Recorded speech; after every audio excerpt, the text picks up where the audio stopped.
Shalom saudara yang dikasihi Tuhan Yesus Kristus. Selamat pagi, selamat berjumpa kembali dalam renungan pada pagi hari ini. Salam sejahtera buat saudara semua dimanapun saudara berada. Damai dan sukacita oleh Roh Kudus melimpah senantiasa dalam hati dan kehidupan saudara semua.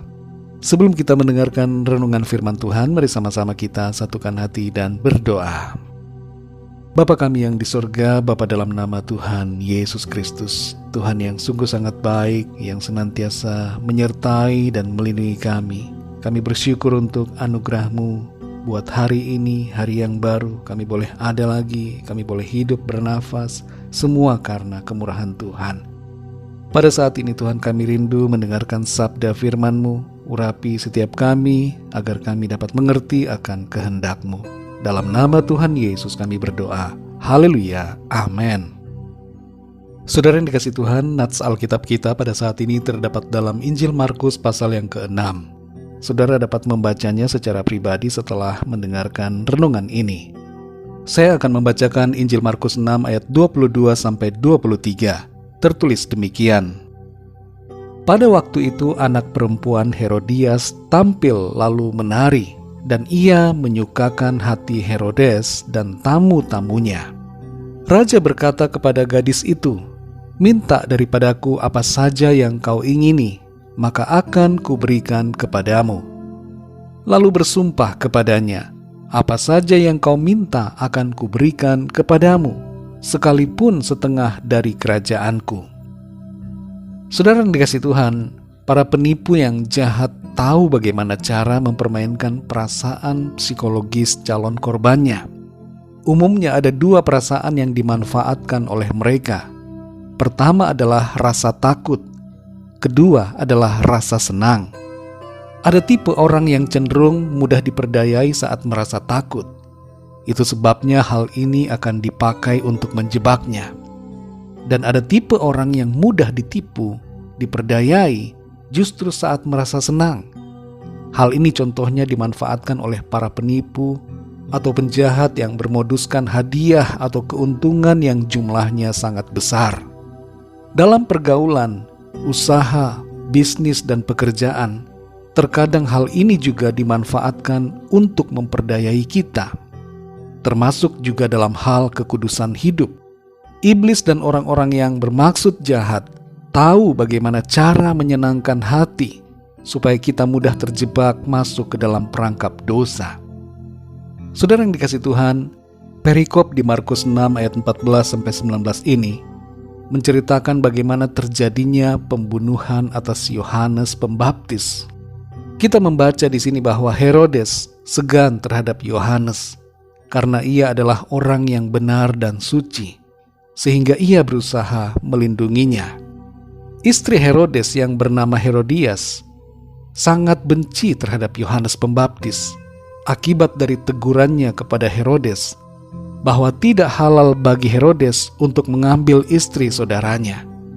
Karena Herodias tadinya adalah istri dari saudara Herodes.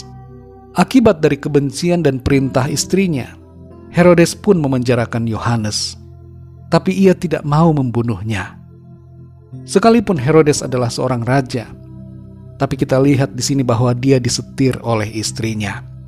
Para istri yang dikasihi Tuhan hendaknya perlu menyadari perannya sebagai penolong, jangan sebagai perongrong. Di sini kita dinasihati secara tersirat bahwa dalam rumah tangga, suami dan istri hendaknya mengambil keputusan yang benar. Jangan berlandaskan emosi yang negatif, amarah atau kebencian. Suami pun tidak boleh bersikap otoriter terhadap istri, yang dapat menyebabkan istri salah dalam mengambil keputusan. Saudara yang dikasihi Tuhan, rupanya Herodias sudah berusaha mencari cara untuk membunuh Yohanes. Dan kesempatan itu datang di hari ulang tahun Raja Herodes. Anaknya menari di depan Herodes dan menyukakan hati raja. Sehingga Raja Herodes bersumpah di ayat 23, "Apa saja yang kau minta akan kuberikan kepadamu, sekalipun setengah dari kerajaanku." Disinilah peluang itu terbuka. Anaknya atas suruhan Herodias meminta kepala Yohanes Pembaptis di atas talam. Sekalipun Herodes bersedih atas permintaan anaknya itu, tapi karena sumpahnya, ia pun melakukannya. Saudara yang dikasihi Tuhan, berhati-hatilah saat hati kita senang, saat kita sedang merasa berbahagia, atau mengalami euforia yang berlebihan karena sesuatu. Hendaknya ketika kita sedang bersenang hati, kita tetap mawas diri dan menguasai diri kita dengan pimpinan firman Tuhan. Mintalah Roh Kudus senantiasa menuntun kita, agar kita tidak terjatuh dalam berbagai hal yang pada akhirnya akan kita sesali. Biarlah hati kita bergembira, bersenang, berbahagia karena Tuhan, bukan karena situasi. Ketika kita mengalami keadaan baik, pujilah Tuhan, bersyukurlah kepadanya, dan tetap kuasai diri agar kita tidak dimanfaatkan oleh orang lain saat hati kita sedang senang. Tuhan akan menolong kita semua untuk mengerti keadaan dan memahami setiap rencana jahat manusia, serta meluputkan kita dari segala yang jahat. Mari kita berdoa, saudara. Bapa kami yang di sorga, Bapa, dalam nama Tuhan Yesus Kristus, kami mengucap syukur untuk firman-Mu yang sudah kami baca, dengar, dan renungkan, yang mengajar kami untuk tetap menguasai diri pada saat keadaan membuat hati kami senang, ketika ada euforia, ada kegembiraan karena situasi yang terjadi dalam hidup kami, karena informasi dan karena berbagai hal. Tolong kami untuk kami senantiasa berfokus kepadamu, bergembira karena Tuhan, bersuka cita dan berbahagia karena Engkau, bukan karena situasi, bukan karena keadaan semata-mata, tapi sungguh-sungguh hati kami selalu tertuju kepadamu. Kami menguasai diri, menyikapi berbagai keadaan, baik keadaan yang menakutkan maupun keadaan yang menyenangkan. Kami tetap dipimpin dan dikuasai oleh Roh Kudus-Mu, dan selalu berpegang kepada firman-Mu. Terima kasih untuk kebenaran yang sudah kami dengar. Pimpin kami selalu ya Roh Kudus, agar kami senantiasa ada dalam jalan-jalan yang Tuhan kehendaki. Terima kasih Bapa. Berkati kami di sepanjang hari ini dalam segala aktivitas kami. Dan saat ini kami berdoa bagi setiap dari kami yang sedang dalam pergumulan, masalah, persoalan sakit penyakit, agar Tuhan memberikan pertolongan, kuasa kesembuhan dan mujizat-Mu terjadi atas setiap kami. Terima kasih ya Tuhan. Hanya dalam nama-Mu yang kudus, nama Tuhan Yesus Kristus, kami sudah berdoa dan mengucap syukur. Haleluya. Mari sama-sama kita berdoa doa Bapa kami.